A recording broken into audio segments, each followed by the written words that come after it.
As of September 1, all new cars sold in British showrooms have to pass a new set of lab tests and regulations before they can hit the road.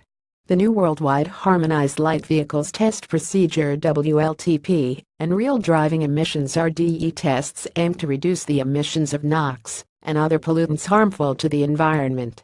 The European Commission is boldly touting the new tests as a more stringent and improved way of regulating the automobile industry.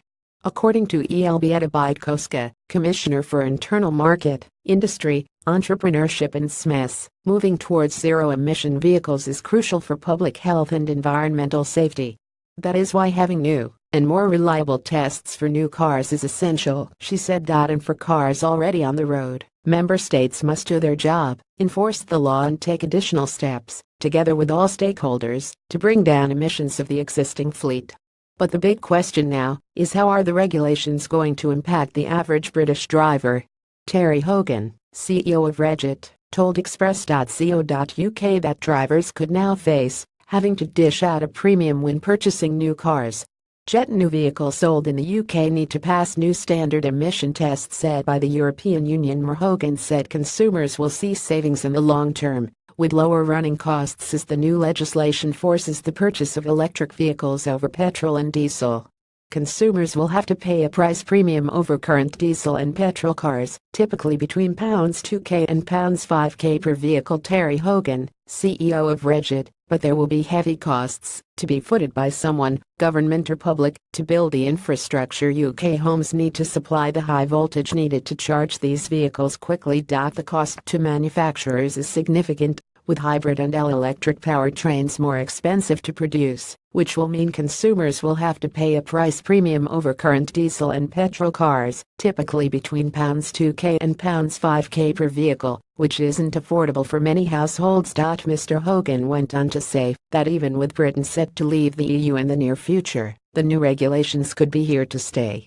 British drivers may face having to pay premiums because of the changing industry. He added Brexit won't have a great effect, as the UK has still committed to the Paris Agreement to limit the effects of climate change, and vehicle emissions are one of the easier sectors to regulate. There is, however, genuine cause for concern around harmful emissions, and the government has pledged to ban the sales of petrol and diesel cars by 2040. A recent study published in the Environmental Research Letters Journal found that in 2013, 640 premature deaths were linked to high diesel emission levels.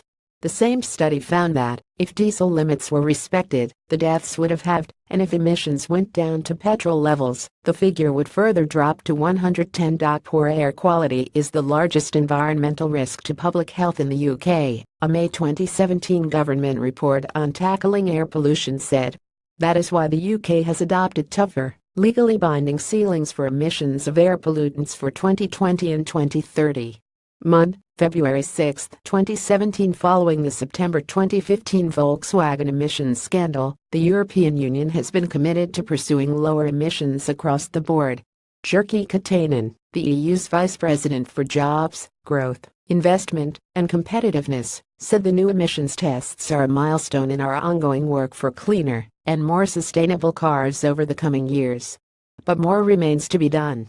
The emissions scandal has shown that we need more independence in car testing, stronger market surveillance, and the possibility for the Commission to intervene in case of wrongdoing. He added, and we need to decisively pursue EU-wide efforts to foster low-emissions mobility.